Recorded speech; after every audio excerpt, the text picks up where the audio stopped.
What's cracking, yo? Welcome back to Boo TV. Appreciate you for stopping in. Like, comment, subscribe, hit the bell, stay notified, and let's get into the topic for today.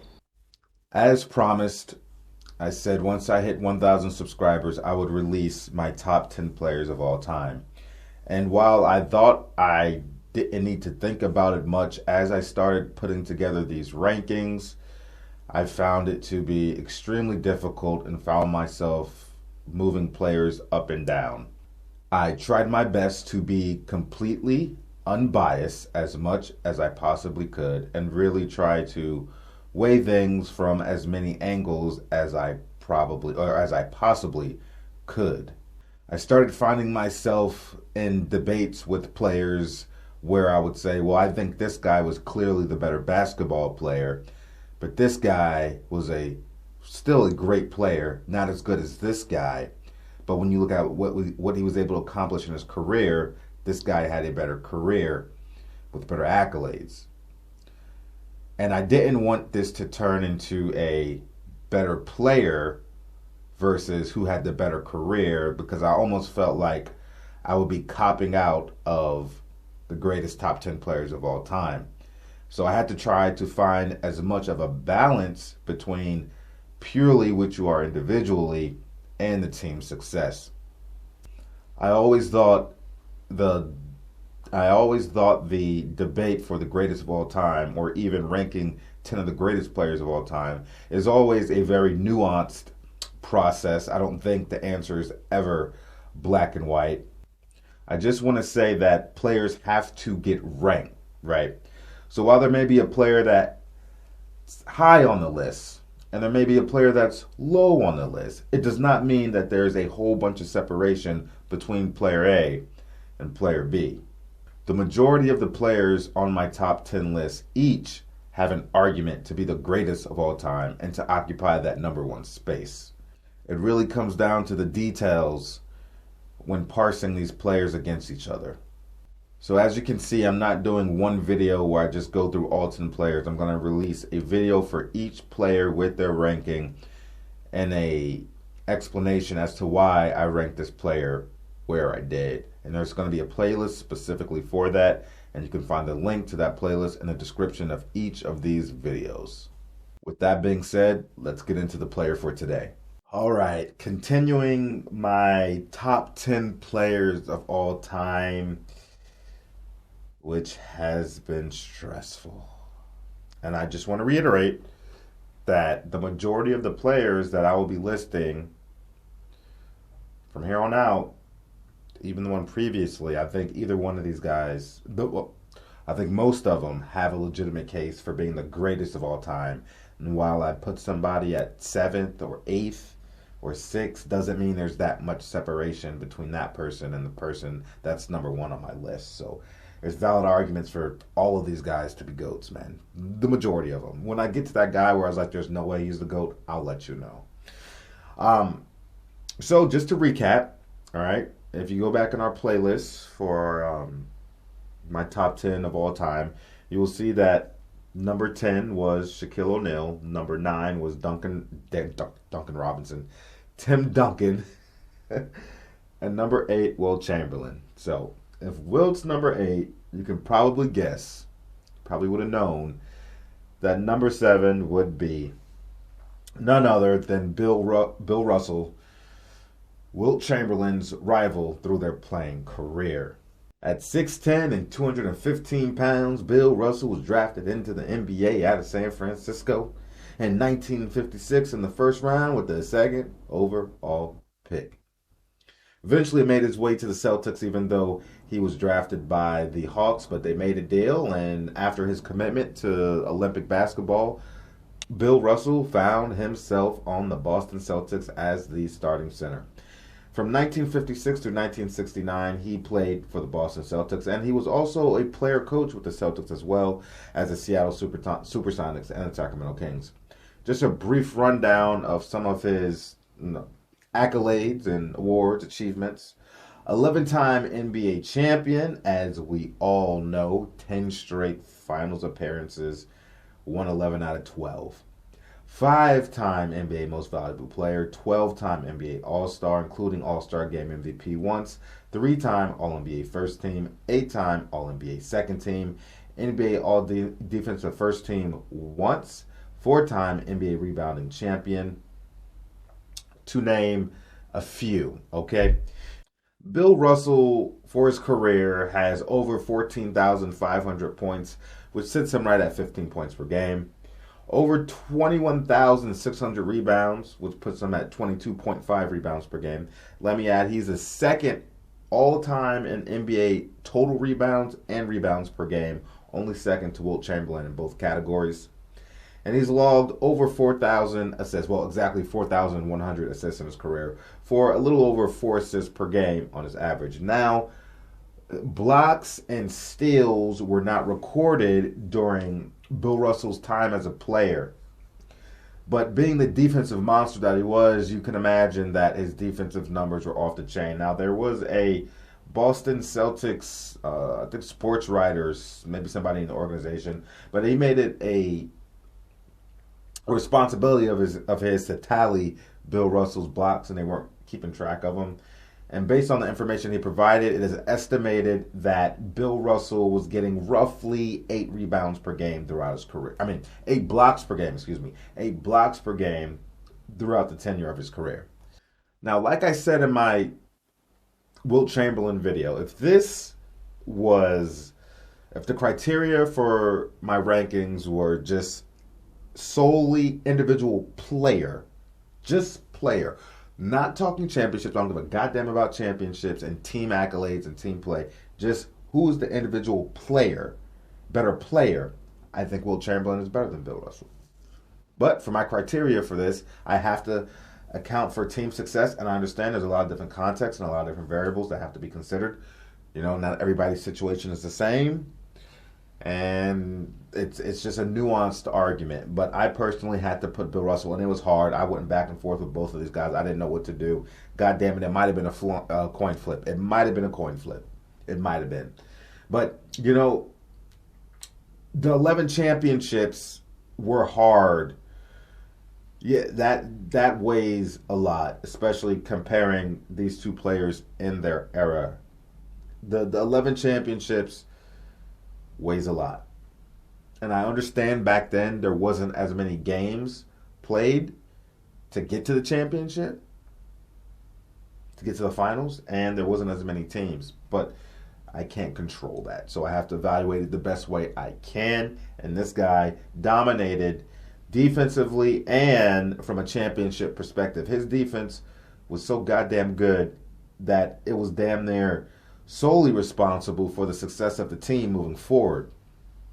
I'm not going to say solely, that's what I said, damn near solely, but it had a major part in how it impacted the game to allow even easier offense through fast breaks. So Coach Red Auerbach had his sights on Bill Russell from the rip. He wanted this guy. And his thoughts were unorthodox and considered strange at the time, because in that period, centers in the league were notorious for their offense and their scoring. And their ability to play defense was often, I don't want to say overlooked, but more secondary to what they can produce on offense. All right. And that was the general mindset, and that is how these coaches and GMs prioritized and built their teams and decided, you know, what center they wanted if they wanted to run through the center. They were looking at offense more than defense. And Bill Russell was such an elite defender, Red Auerbach was like, I need that guy. Bill Russell had an amazing ability. First of all, the guy was an Olympian. That's what the guy was, an athlete unlike you've ever seen before. If you've seen his body, the dude just looks like all muscle, like 0.5% body fat muscle, dude.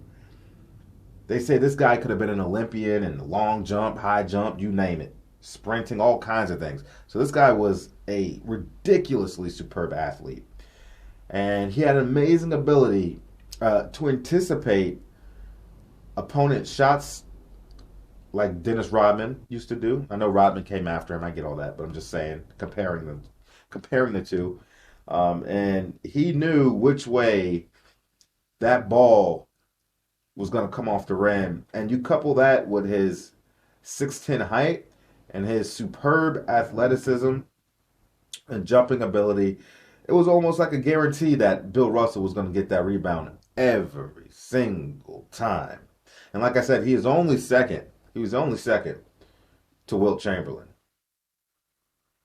And I think even in his rookie year, I think he set the record for, is it most rebounds in a game, or was it most rebounds and a half? All right, so it wasn't his rookie year. It wasn't his rookie year per se, but he still holds the record for most rebounds and a half with 32 to this day.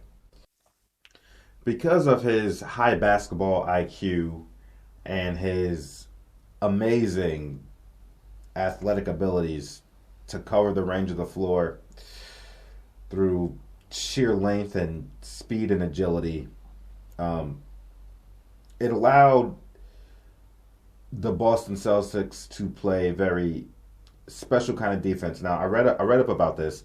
They had a defensive scheme called the Hey Bill defense, right? And whenever one of Bill Russell's teammates felt like he needed a help defender, they would just scream, "Hey Bill!" And Bill Russell would sprint over to be the help defender and still had the athletic ability to get back and recover to the open man if need be before he could get off a shot.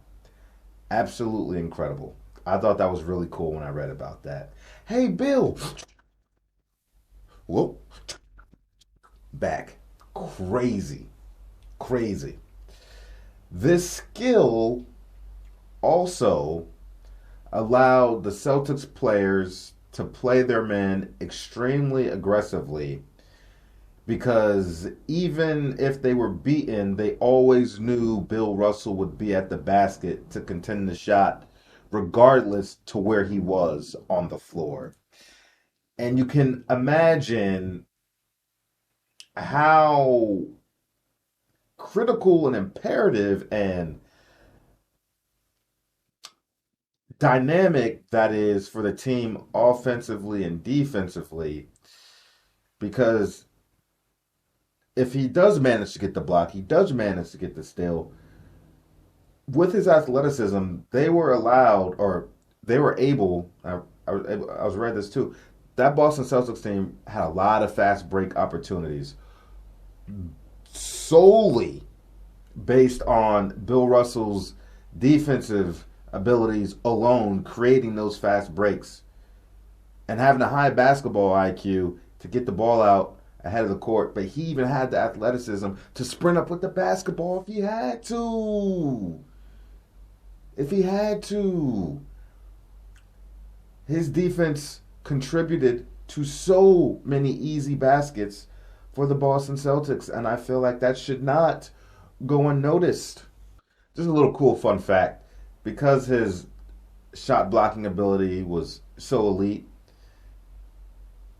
they started calling his block shots Wilson burgers, because Wilson, the basketball, and referring to how he shoved it back into the face of the shooters, they started calling them Wilson burgers. I thought that was kind of funny.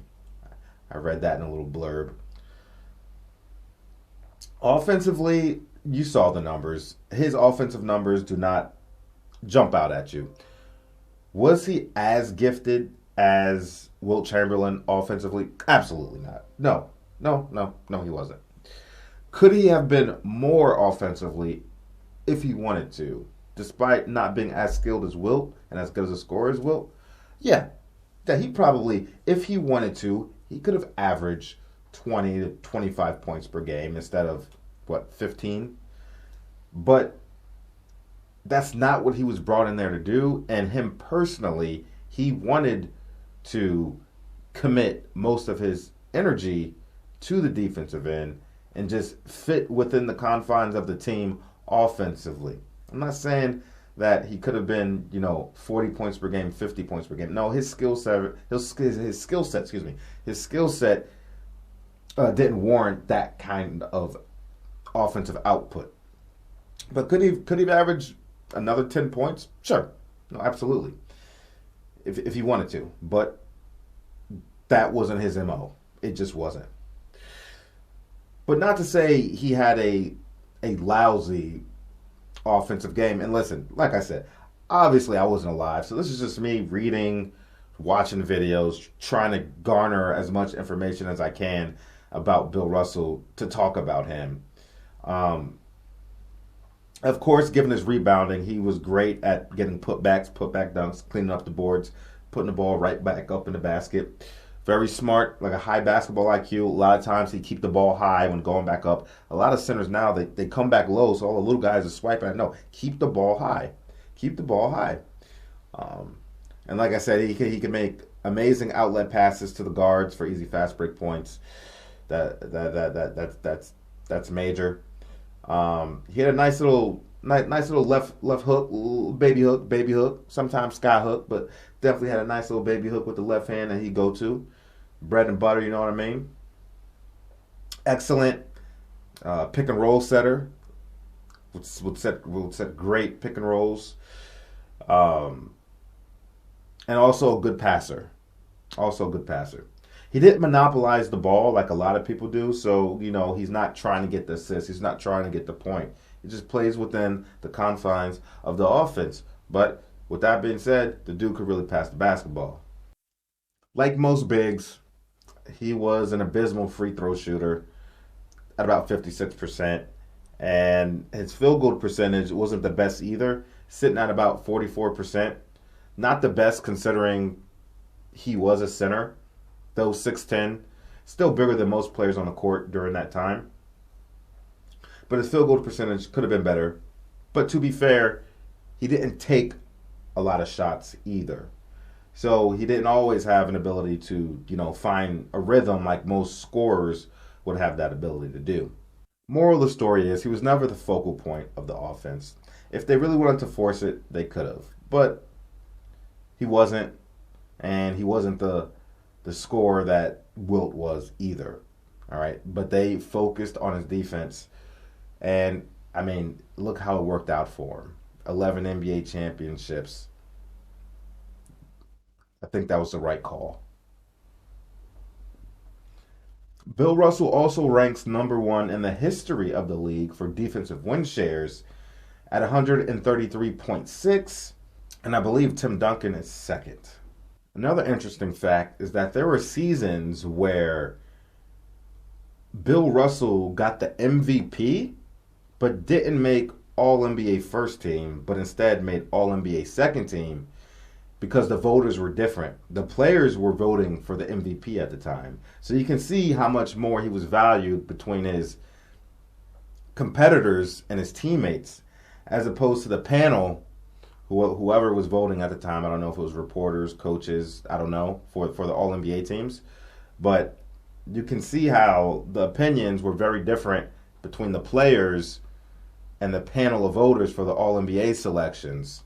Because there's no way in hell somebody can get MVP. In today's league, you get MVP and you don't make All-NBA first team. But we did have that one year where the Defensive Player of the Year didn't even make All-NBA first team defense. So maybe it's not too far off. You could probably make an argument that Bill, and I haven't thought about this. This is just a thought that just came to my mind. So I haven't had time to really sit down, stew on it, and come to a conclusion. But just talking off the top of my head, you could probably make an argument that Bill Russell's defense, in the history of our league, there's never been a player that impacted the game so much, impacted the outcome of the game so much just by his defensive prowess. Where not only is he securing possessions for his team, but allowing for so many easy buckets going back the other way. And now, like I said, it's just me coming off the top of my head. That's what I said. You can probably make an argument, but I have to sit back and really think about that. Around the association, from what I've heard and interviews and things like that, is that Bill Russell was generally cherished by his teammates and by players around the league, competitors, over Wilt Chamberlain because of his sole dedication to team basketball, whereas Wilt was viewed very differently and people called him a loser. It was like they were totally opposite ends of the spectrum. How they played and how they were perceived, Bill Russell and Wilt Chamberlain were complete opposites. It couldn't have been more there couldn't have been two people more different than Bill Russell and Wilt Chamberlain. Even their personalities were so very different. Bill Russell is the most winningest basketball player of all time when it comes to championship, at his caliber. I don't really think you can argue that. The 11 championships is so impressive. And I don't think in our lifetime, and I could be wrong, but I don't think in our lifetime we will ever see another player breach 11 NBA championships in their NBA career. Not in our lifetime. I don't think I'll ever see that happen. Now, I could be wrong. We'll see what history tells us.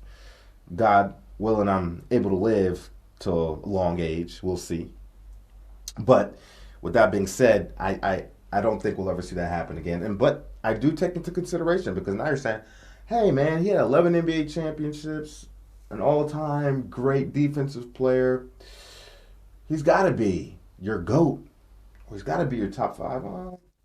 There's a lot of amazing players that have played in this league. And like I said, there's an argument to be made for Bill Russell to be the GOAT. I'm not disputing that. I'm not. But there's so many great players, and what you gonna do? You gotta rank them, right? Somebody's gotta get placed somewhere. But with that being said, I do take into consideration the eras. So, like I said, the leagues were very different. Very. Less teams, less games. Less teams played, less games played. But nonetheless, still dominated. So you got to give them credit for that. But I don't think we'll ever see that. I don't think we'll ever see that. 11 NBA championships. That's dominance. That's dominance. That's owning. That's owning an era. Screw dominance. I owned this era.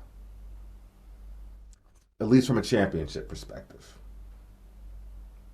But at the end of the day, Bill Russell was the center, the only center in the world that was the last guy standing holding the trophy. That's all I got to say about it. Like I said, I didn't live in that era, or even close to that era. So if any of you guys have context that you would like to add, things that I know I didn't cover everything. So things that I'm missing, things that I'm overlooking, things that you can maybe show me a different angle to look at it, please let me know in the comment section.